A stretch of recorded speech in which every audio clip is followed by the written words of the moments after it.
안녕하세요. 조용한 부자의 비밀입니다. 아파트의 가격이 20억 넘게 오르기, 아니면 10억 정도의 가치를 가진 상가에서 매월 400만 원 이상의 현금 흐름. 여러분은 어떤 게 더 좋으세요?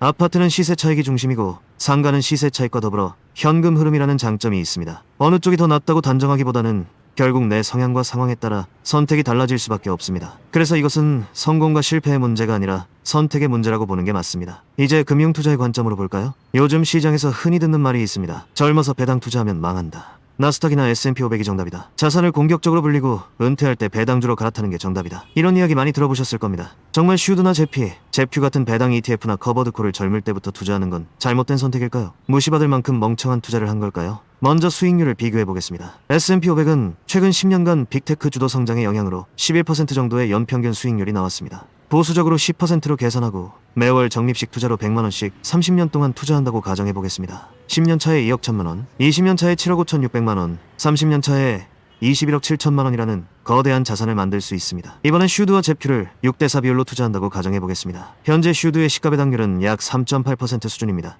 과거 데이터를 보면 연평균 배당 성장률이 약 11%에 달했지만 최근 들어 성장세 둔화에 대한 의문이 제기되고 있기 때문에 보수적으로 시가배당률 3.5%, 배당 성장률 7%로 가정하겠습니다. 참고로 시킹알파에 따르면 부의 최근 5년 평균 배당 성장률은 약 5.36% 수준입니다. 그런 점을 고려하면 배당주 중심으로 구성된 슈드의 배당 성장률을 부와 비슷하게 가정하는 것은 매우 보수적인 접근이라 할 수 있습니다. 커버드콜 전략을 활용하는 제퓨는 시가배당률 10%, 배당 성장률 0%로 계산하겠습니다. 슈드 60%, 제퓨 40% 비율로 구성하면 포트폴리오의 평균 시가배당률은 약 6.1%, 연평균 배당 성장률은 약 4.2%가 됩니다. 여기서 훨씬 더 보수적으로 시가배당률 5%, 배당 성장률 3.5%로 가정해서 계산해보겠습니다. 사실 이 수치는 보수적이라기보다는 지나치게 낮춘 값에 가깝습니다. 그럼에도 이렇게 설정한 이유는 일부 유튜버들이 슈드의 배당 성장률을 과도하게 부풀려 말한다고 하고 일반 투자자들 사이에서도 앞으로 배당 성장세가 저조할 수 있다는 우려가 제기되고 있기 때문입니다. 슈드는 분기 배당을 지급하지만 이해를 돕기 위해 월 배당으로 환산하여 설명드리겠습니다. 계산은 세금 15%를 제외한 실수령 금액을 기준으로 했으며 환율은 1,350원으로 가정했습니다. 매월 100만원을 적립식으로 투자하고 발생하는 모든 배당금은 비율에 맞게 재투자하는 조건입니다. 10년차의 자산 2억 7백만원, 월 배당금 73만원,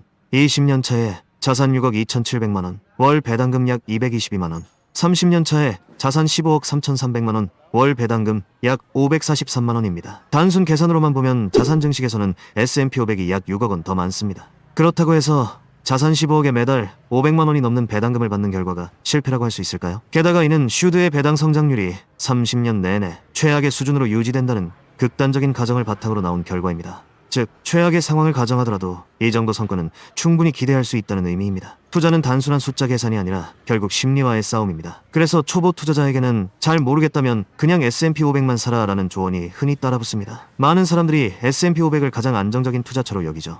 500개 기업에 분산 투자되었으니 마치 잔잔한 호수처럼 평온할 거라 착각하는 겁니다. 하지만 실제는 다릅니다. 2000년 닷컴 버블 이후 S&P 500은 거의 7년 동안 제자리 걸음을 했습니다. 2008년 금융위기 때는 지수가 반토막 났고 2020년 코로나 팬데믹 때도 단기간에 30% 이상 폭락했습니다. 물론 장기적으로는 우상향이 맞습니다. 그러나 그 과정에서 나타나는 변동성은 결코 가볍게 볼 수 없습니다. 생각해 보십시오.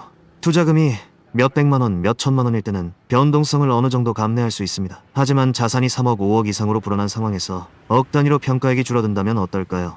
이제 자산 증식의 기회가 왔구나 라고 침착하게 말할 수 있는 사람이 과연 얼마나 될까요? 머리로는 장기 투자의 원칙을 알고 있어도 실제로는 불안에 시달리며 밤잠을 설치고 결국 투자금을 줄이거나 심지어 손절할 수도 있습니다. 더 나아가 더 이상 소득이 없는 은퇴 시점에 자산을 매도해 현금 흐름을 만들어야 하는데 하필 폭락장을 만나 20에서 30% 이상 자산이 하락한 상태라면 과연 편안한 마음으로 떨어진 자산을 매도할 수 있을까요?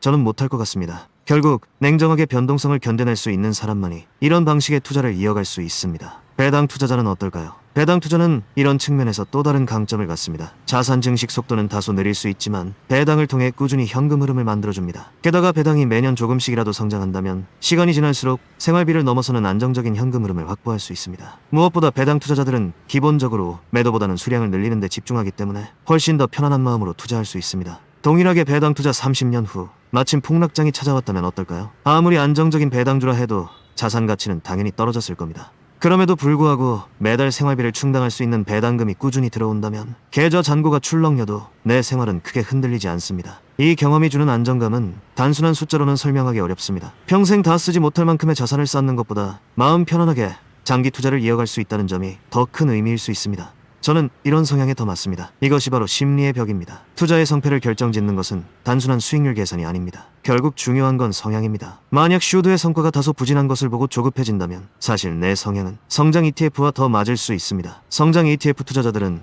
큰 변동성에도 흔들리지 않고 오직 장기적인 복리 효과만 바라봅니다. 반대로 머리로는 S&P 500이 더 유리하다는 걸 알면서도 큰 폭의 변동성을 견디기 어렵고 그로 인한 스트레스가 크다면 오히려 슈드가 더 적합합니다. 이런 투자자들은 주변의 소음에 흔들리지 않고 포모에 휘둘리지 않으며 꾸준히 수량을 늘려가는 데 집중합니다. 그리고 위 두 가지의 중간점을 노린다면 단순하게 두 전략을 적절히 섞어 균형을 맞추면 됩니다. 결론은 간단합니다.